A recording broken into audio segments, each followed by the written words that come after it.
అత్తమ్మ ఈరోజు ఏం చేసుకుందాం మనం బ్రేక్ఫాస్ట్కి? నువ్వు చెప్పు. పూరి చేసుకుందామా?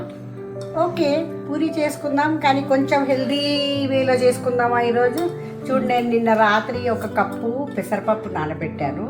ఇప్పుడు దీన్ని మనము వీలైనంత తక్కువ నీళ్ళు ఆర్ నో వాటర్ తోటి ఒక ఇంచు అల్లం ముక్క, ఒక 4 పచ్చిమిరపకాయలు, ఒక చెంచా జీలకర్ర తోటి ఫస్ట్ మనం గ్రైండ్ చేసుకుందాము.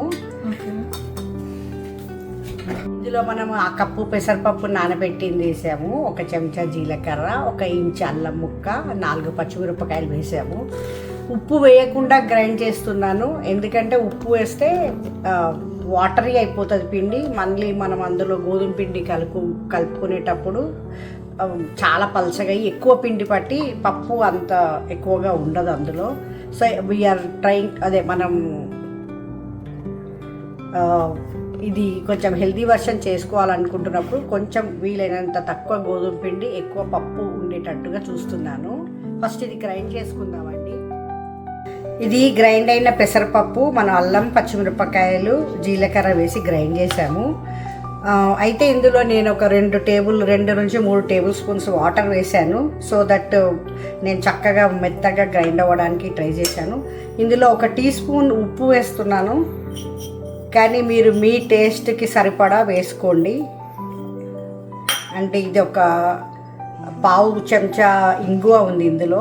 ఇది పెసరపప్పు కదండి, మనము గ్యాస్ అది ఉండకుండా ఉండడానికి ఆ ఇంగువ వేస్తున్నాము. ఇది ఒక 2 టేబుల్ స్పూన్ల కొత్తిమీర, సన్నగా కట్ చేసిన కొత్తిమీర వేస్తున్నాను. మనం ఫస్ట్ ఈ 3 చక్కగా కలుపుకొని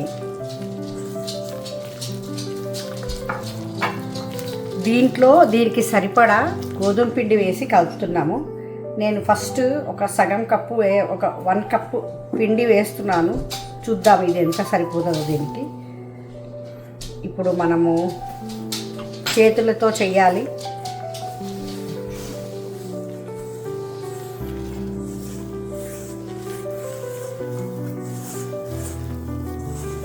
ఇది ఇంకా కొంచెం మెత్తగా ఉంది, మనకు పూరీ చేసుకోవడానికి వీలుగా ఉండదు. ఇంత మెత్తగా ఉంటే మనం పూరీ ఒత్తలేము దీంతో. సో ఇంకొక సగం కప్పు వేస్తున్నాను, చూద్దాం.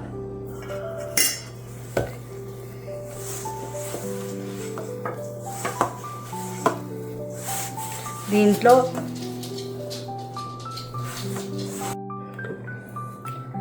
సో ఇప్పుడు నేను దీంట్లో ఒక 1.5 కప్పు పైన ఒక 2 టేబుల్ స్పూన్ల గోధుమ పిండి వేసి కలిపాను.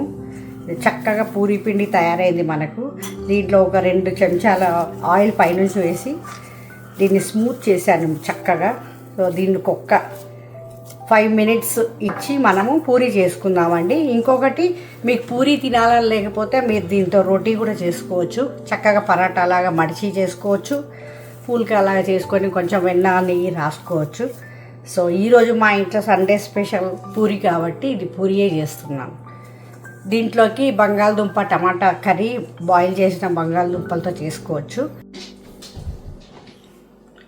సో మనము మన దాల్ పూరీ కోసము పిండి కలుపుకొని పెట్టుకున్నాం కదా, సో దాంట్లోకి కూర మనం చేసుకుంటున్నాము. ఇవి ఒక 3 నుంచి 4 మీడియం సైజు బంగాళదుంపలు ఉడకబెట్టినవి నేను జస్ట్ మ్యాష్ చేసి పెట్టాను. ఇవి ఒక 2 టమాటోలు అండ్ ఒక 1/2 కప్పు ఇవి ఫ్రోజన్ పీస్. మీ దగ్గర ఫ్రెష్ ఉంటే మీరు ఫ్రెష్ వాడుకోవచ్చు, అవి లేకపోయినా ఎండు బఠానీ నానబెట్టి కూడా వాడుకోవచ్చు, మీకు ఎలా ఇష్టం ఉంటే అలా. ఇది ఒక చిన్న ఉల్లిపాయ కట్ చేసి పెట్టాము. ఇవి కూరగాయలు. అండ్ నెక్స్ట్ మనం వీటి మసాలాలు ఏం వేస్తామో చూద్దాము. ఇది అల్లం వెల్లుల్లి పేస్ట్ ఒక 1/2 చెంచా ఉంది, ఇది ఒక 1/2 చెంచా కారం ఉంది, ఇది ఉప్పు మన టేస్ట్కి సరిపడంత. ఇది యాక్చువల్లీ ఈ ఉప్పు ఒక టీ స్పూన్ పైన ఒక 1/4 ఉంటుంది. అండ్ పసుపు ఒక 1/2 చెంచా, అండ్ ఒకే ఒక పించ్ ఆఫ్ గరం మసాలా ఇది.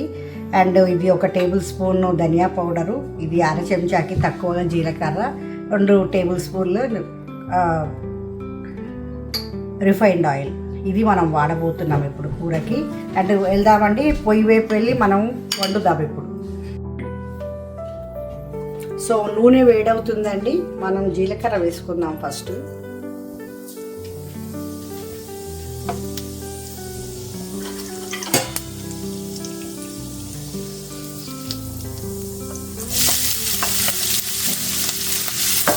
మామూలుగా ఏ వంట చేసినా అన్నిటికంటే ఇంపార్టెంట్ ఉల్లిపాయ చక్కగా వేయాలి.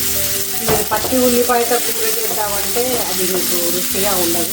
అన్నిటికంటే ఇంపార్టెంట్ ఏ కూర వండినా అంతే టేస్ట్ మాకు అంత అవసరం లేదు అనుకుంటే తప్ప ఉల్లిపాయ ఎప్పుడు చక్కగా వేగాలి. అది చాలా చక్కటి ఫ్లేవర్ ఇస్తుంది ఈ కూరకి.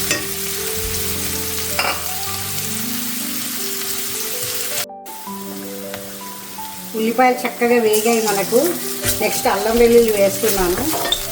ఎందుకంటే అల్లం వెల్లుల్లి పచ్చి వాసన వస్తుంది. మనం ఫస్ట్ అది కూడా వేయించుకున్న తర్వాత నెక్స్ట్ అన్నీ వేస్తాము. ఇప్పుడు నెక్స్ట్ పసుపు వేసాము, కారం, ఉప్పు,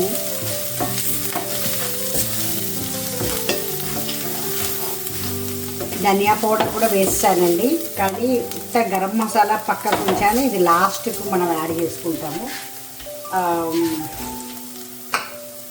బంగాళదుంప ఆల్రెడీ ఉడికి ఉంది కాబట్టి మనం ఫస్ట్ టమాటోను చక్కగా మగ్గబెట్టి తర్వాత ఆలు వేసుకుంటే గ్రేవీ చక్కగా వస్తుంది, టేస్ట్ బాగుంటుంది. మూత పెడుతున్నాను టమాటాలు మగ్గడానికి. ఇది చూడండి, మనము టమాటాలు వేసి నేను మూత పెట్టాను. దీనికి ఒక 3-4 నిమిషాల్లో చక్కగా మగ్గిపోయినాయి. నెక్స్ట్ మనం ఈ ఫ్రోజన్ పీస్ యాడ్ చేస్తున్నాం. మీ ఫ్రెష్ పీస్ అయితే మీకు కొంచెం టైం ఎక్కువ పడుతుంది ఉడకడానికి. సో ఇది పీస్ వేసి చక్కగా కలుపుతున్నాను నేను. నెక్స్ట్ మనము బంగాళదుంప యాడ్ చేసుకుంటున్నానండి.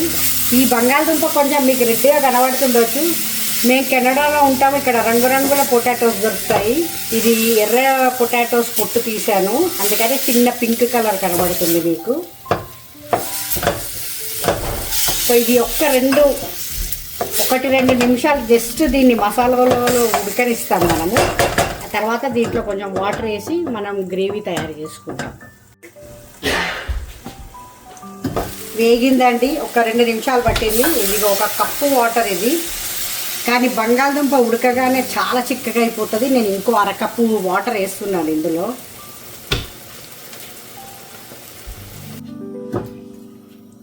ఒకటిన్నర కప్పు వాటర్ వేసారండి ఇందులో.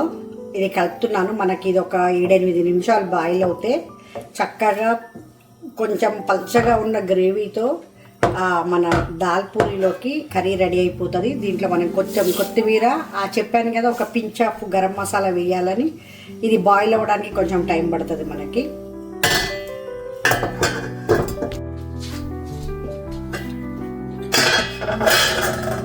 చూడండి 10 నిమిషాల్లో కర్రీ ఎంత చక్కగా రెడీ అయిందో. ఇది కొంచెం పలసగా ఉంది, కానీ చల్లారితే ఇంకా కొంచెం గట్టి పడుతుంది. అందుకని నేను ఇప్పుడే స్టవ్ ఆఫ్ చేశాను.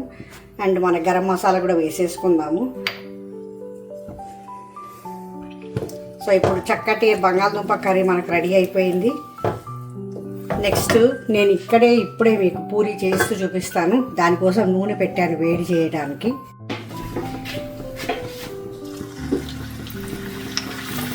పూరి వేయడానికి నూనె ఎప్పుడు చాలా మంచి వేడిగా ఉండాలి, బాగా వేడిగా ఉండాలి.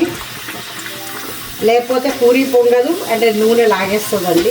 అండ్ పూరి వేయగానే దాన్ని కొంచెం ఇలా ప్రెస్ చేస్తుంటే చక్కగా పొంగుతాయి. అండ్ ఈ పూరీలు మరీ పలచగా కాకుండా కొంచెం థిక్గా చేసుకుంటే చక్కగా వస్తాయి, మీకు బాగా పొంగుతాయి. అండ్ లోపల ఉన్న పప్పు అది కూడా చక్కగా కుక్ అవుతుంది. సో మనం ఇలా అన్ని పూరీలు చేసేసుకుందాం. ఇదిగోనండి కరకరలాడే దాల్ పూరి పెసరపప్పుతో చేసినవి పూరీలు రెడీ అయ్యాయి. నేను కలిపిన 1 కప్పు పెసరపప్పుకి ఒక 1.5 కప్పు పైన చాలా కొంచెం గోధుమ పిండి పట్టింది. అండ్ దీంతో 16 మీడియం సైజ్ పూరీలు అయ్యాయి. ఈజీగా ఒక 3 తినచ్చు. అండ్ ఇది మన బంగాళదుంప టమాటో మటర్ పీస్ది కర్రీ. ఇది చూడ్డానికైతే గుమగుమలాడుతుంది.